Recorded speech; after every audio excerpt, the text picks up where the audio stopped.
Nash Hitters here. So I have to quickly make this video because I was actually on Reddit because I was trying to find the answer about whether or not faith affected weapon procs. Now my understanding was weapon procs is his own entity, but well, a couple of things I've learned. One, toxicity is pretty rough in this world, and there's no shortage of that in the internet. So I think when you do make content for games or whatever it is that you make content for, you just have to be mindful that you're not smarter than your viewers. You're definitely not smarter than others, in the sense that there's always someone smarter than you, better than you, know more than you.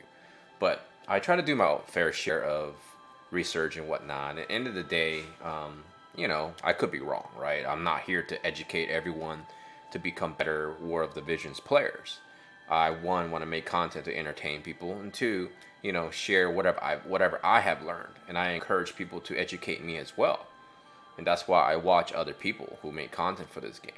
But that's sort of a baby rant that I have. But I think the main topic at hand is this. I think people have been complaining quite loudly about what's going on with the multiplayer on the new event.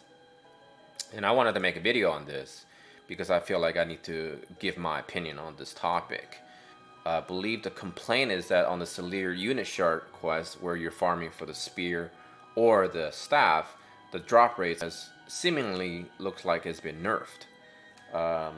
Some people are speculating that the company is nerfing it secretively because they don't want everyone to have +5 equipment, or they're nerfing secretively, even if it, assuming it is a nerf, which people are supporting the idea that it is. They don't want, that maybe perhaps it's a marketing strategy to get people to buy more refills for their energy. So here's my input. I feel like it's pretty hard to make a +5 equipment. Everyone knows that the grind in this game, if you choose to grind, is very tough. It's very rough, right? When I was grinding for previous equipments in the previous events, it took me hours and hours upon hours. But the thing is, though, I choose to do that, or I chose to do that. I chose to grind it. And it kind of goes along the philosophy of, if you choose to do something, knowing the consequence of it, knowing the results, and knowing the work you have to put in, then complaining about that makes no sense, right? If you choose to do something as a job, and then you keep complaining about that job, you have the option to quit that job and do something else. Same thing with this game. I think the philosophy of the way you look at life, retains that validity. When you choose to grind for something, and then you complain, it doesn't make sense, right? You're making more noise than you need to. You can just choose to ignore this event. I do that in a lot of my games that I play. I just choose to ignore it, or I choose to do it lightly. My favorite YouTuber content creator for this game is Cabbage. I really enjoy his content, and I enjoy his philosophy. He looks at things from a perspective that, hey, you reap the rewards that you put in the efforts for. And there's no difference of what's going on here. Let's assume that the company did secretly nerf, shadow nerf, I guess people call it. Shadow nerfing this. Okay, it is pretty crappy. It's a crappy way to approach something. But that's just speculation. I don't know if that's true or not, because I haven't played this event enough to think that way. But the thing is, they give this event 14 days. If you can farm an event in the first 2 days of a 14-day event, then in my opinion, that's a terrible design of an event, right? Then why even make it 14 days? But the thing is, everyone works or does something with their time in real life where they don't necessarily play this game all the time. That's probably the rationale why they made a 14-day event. Or their other philosophy is they don't want you to be making +5 equipment so easily. Because if you make 20 +5 equipment, then the whole concept of grinding in this game, well, maybe isn't that good for the longevity health of the game. I stated that the difference between whales and free-to-play or light spenders can be differentiated based off of equipment, vision cards, and espers, right? Because everything is static. Your characters are static. Your units are static in terms of stats and grids and jobs. Everything, eventually, everyone will max those out. The difference, what separates you and your opponents, is the fact that the equipment's and the X factors. So yes, there is a high incentive to grind for these events to get the books, the recipes, and the materials to craft these items. But as Cabbage stated in his videos, he gets by and do things just as fine with +2 equipment.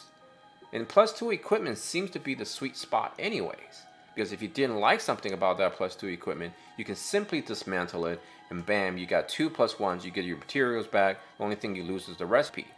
Now, of the little time that I put into playing this event, I believe I only played like maybe an hour or two. I only got maybe like 1 or 2 recipes. And maybe that's how it was originally intended. The drop rate of recipes weren't probably designed to be that high. My personal experience is when I'm grinding for these items to make these equipment, I tend to get way more materials than I can get recipes. And when I reach my goal of 63 recipes, I realize I have to grind more for materials. So at the end of the day, general rule of thumb is you probably statistically are always going to need to get more materials, even though you have reached the recipes. I believe the materials are always going to be the hard to obtain items. If it was so easy, then what's the point of having these events if everyone would just pretty much be the same again? I don't think it's fair from both perspectives. One, from the perspective of the player to quickly assume that the company is doing terrible things to us, and vice versa. The companies, in my opinion, probably shouldn't just downplay the complaints, because at the end of the day, we as consumers always hold the power to really shut this game down. Whales can shut this game down by simply not pulling out with their wallets, and players who are like myself, who are mostly free to play, can simply uninstall the game and walk away. At the end of the day, I don't wish either to happen. I wish that players can be satisfied if the companies themselves will make some adjustments. Maybe not to the adjustments of, hey, let's just give everybody +5 equipment in the first day of a 14-day event. But at least make an announcement saying, hey, we did do something about the drop rates, or we did not do anything about the drop rates. Whatever the case is, transparency is key. I think the consumers are clearly upset, and that the companies needs to somewhat respond on a broad scale instead of just sending out simple emails response to single people and saying, well, we understand that we received your ticket about the complaint, but the drops are as intended, etc., etc. Clearly, this is an issue that people even have supposedly done an entire multi with 0 rewards. Now, I don't think that would be possible in terms of why would we even play the game if we get nothing every time we play the game. End of the day, I still feel like, we have to look at it from both perspectives, and hopefully this issue gets answered by the company of Square and Gummy, or Gumi. End of the day, though, seriously, like these two companies have been very good at responding to the player base. At least in the last couple of months, they have been, and they've been very quick to compensate us and things. Hopefully, this situation gets resolved because, like I said, I enjoyed this game very much, and hopefully the community doesn't get broken up because of this specific event. All right, as always, take care of yourself and your family and your loved ones. Nash Taters out.